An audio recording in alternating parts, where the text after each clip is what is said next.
is something special about it. I agree.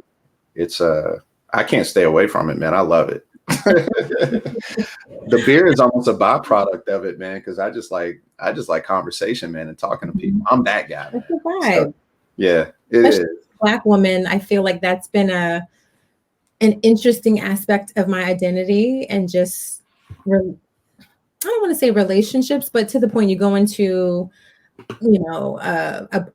a brewery and there are not a lot of people that look like you or I in there, let alone me. And that's been an interesting piece too, as being a craft brew expert, I would call aficionado. Yeah. The term. Yeah. It's weird. I stay away from the expert. Like, I'm an expert at craft beer experiences, but not the beer itself. You know what I mean? Like, if that makes sense, because I've been at a ton of breweries. Yeah. So I feel like I can speak pretty knowledgeably about like the spaces that I've been in. But the beer itself, like, I'm getting better. Like, my palate's getting more refined.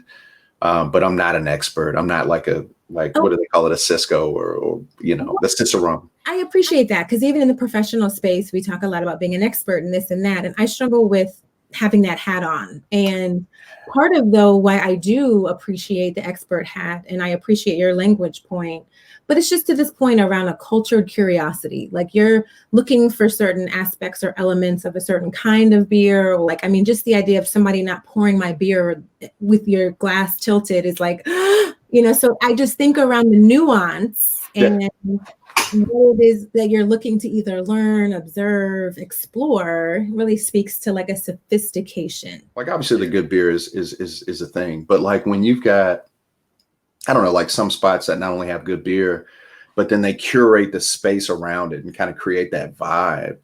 One of my favorite spots here in Tampa, Magnanimous Brewing. It's super simple, but the vibe that they create, man, the artwork that they have on the wall, some Roots pictures, I think it's a Miles Davis picture in there, very hip hop influenced, what I'm saying? They got a black brewer. I think it's a guy named Charlie that owns it, I believe, or he's the head brewer.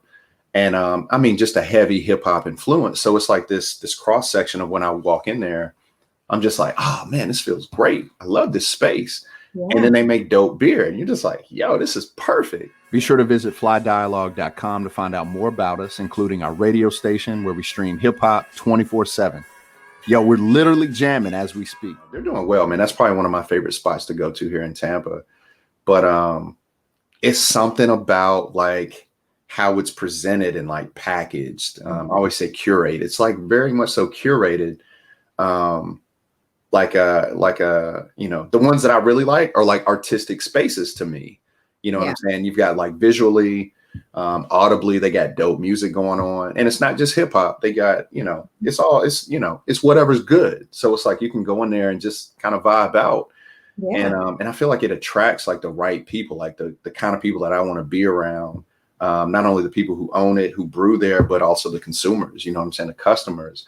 And then you've got like just a cool space, man. They play like old school, like wrestling, and Bob Ross will be on one of the channels. And then they got, like your typical stuff. They got like football playing or basketball, sports in general. And it's just a good vibe, man. It's just a good vibe and great beer. So you can't beat it. I love it. Yeah. I'm out.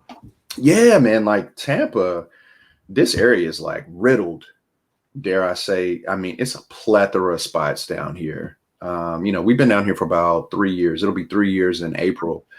And it's been just an absolute pleasure. Now, let me back off that a little bit. You're out in Eugene, Oregon. It's not like that per se, but there's something special about it too. From that standpoint, because I'm not gonna even remotely try to compare Florida in general to Oregon as far as beer goes. So your travels or your journey took you from the East Coast out to Wisconsin. I meant to kind of ask you about that. Like, how did that happen? Like, what transpired for you to wind up in Wisconsin and then kind of transition to Oregon? Yeah, great question. Well, to your point, context matters, right? So we should never be comparing Eugene and Florida or Florida and Oregon, because it's not. For sure. LeBron and MJ, right? You shouldn't do it, right? You have to appreciate. Right. That's it. That's it. When I think about it now, I left the East Coast in 2013. Okay. At that time in my life, I was very focused on my career. So I was not too long out of completing my PhD, was recruited by the top thought leader in that space to a large public institution, a part of a system that was really like, this would be a dope next step. So without even having visited beyond my interview, signed up for the job. And I'll never forget moving to Wisco in January. Yeah. Into a hotel and watching the Obamas get inaugurated for the second time. Yeah. Also, I think a part of why I was curious about what's beyond DC is you just grow up or the DMV is you grow up and you think that's normal. Like you think literally every hometown has this vibe. No, it doesn't. And I'm really grateful for the chance to have explored and lived in some different places. Yeah. That was like my first really big learning curve about life and just different culture and different people. Yeah. And I will say that I just always have gravitated towards little dive bars or kind of off the beat spots that you meet normal people who maybe they're regulars or whatever. But I appreciate that kind of energy. To that point, when I went into Wisconsin, I wasn't sort of a beer head at that time, but I definitely grew that appreciation. And so much too, like we were mentioning before, of just the scene there with regards to the environment being negative temperatures, ice fishing, like you need a beverage. It's cold out there. It is cold. It's like cold. I've never been brought to tears by wind.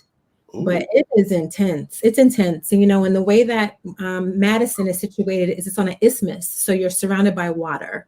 I don't know how people in Chicago do it. Like it's breezy. It was intense. I mean, to the point that they would have like heat stations. They would be like, okay, it's going to be cold tomorrow.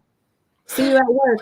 They weren't calling work off. They were just telling you to bundle up and that they were putting heat lamps around. So if you needed to warm up on your way to your next meeting, you could do that. Everyone has that one family member that simply makes you feel good. For Amarian and Heather Lee, it was their Aunt Deborah. To celebrate her, the Lees created Aunt Deborah's Favorites, products that make you feel good and appeal to your five senses, such as scented shea butters, candles, foam soaps, and more. Fly Dialogue is proud to partner with Aunt Deborah's Favorites, so be sure to visit their website. That's auntdebfaves.com. Buy one of their gift boxes and share it with someone that makes you feel good, just like Aunt Deborah.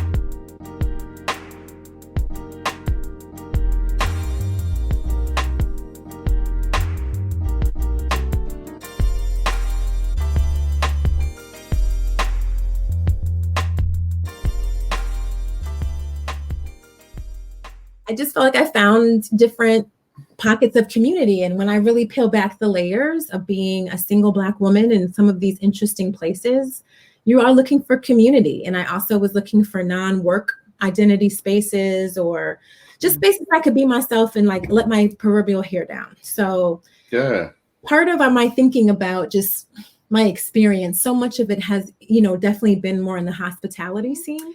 And then coming to Eugene, I had a chance to actually stop in Kansas City before I got here. So same thing, great food, great live arts culture, weekend art festivals. There's always beer around. There's always sort of that energy. And that beer and barbecue, right? Beer and barbecue.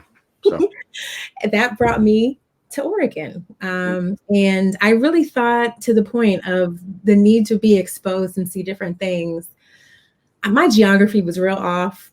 I really thought the only place in Oregon was Portland, and that's not where I moved to. There's more. So I say all that to say I'm just grateful to have come to a place that I've definitely found some culture, some good vibes. And it is alcohol, but a lot of my community spaces have definitely been facilitated by these brew pubs and other maybe places that serve a lot of variety of beer. Yeah, no, I deal with that same dynamic, as far as the alcohol and, trying to balance it. Mm-hmm. take breaks. A lot of times when I'm in there, I'm typically not drinking full beers. That's kind of how one way I try to justify it, because I'm only doing flights. You know what I mean? I love that you say that, because I definitely too. I'm into the short pours. People are like, "What is that?" And I'm like, "You got to get into half pours." Half pours. I get a lot more, taste a lot more. Right? But exactly, it's back to this appreciation. Like there's more of a taste that you're looking for than like a feeling. So, and you just realize, I mean, the beers that I am prepared to share with you that are my favorites, I mean, they're all at least 6.7% ABV. Yeah, that's fair. Yeah. Yeah, fair. But you can't have 5 of those. You can't. Not 12 or 16 ounce or pints. Yeah, nah. 4 or 5 ounce, and then I'm out, you know. Yeah. Not that I get bored by it, but it's just like, I feel like because it's a new spot, I want to taste as much as I can. So yeah, the flight situation is, man, that's one of my favorite parts about the whole experience. Yeah.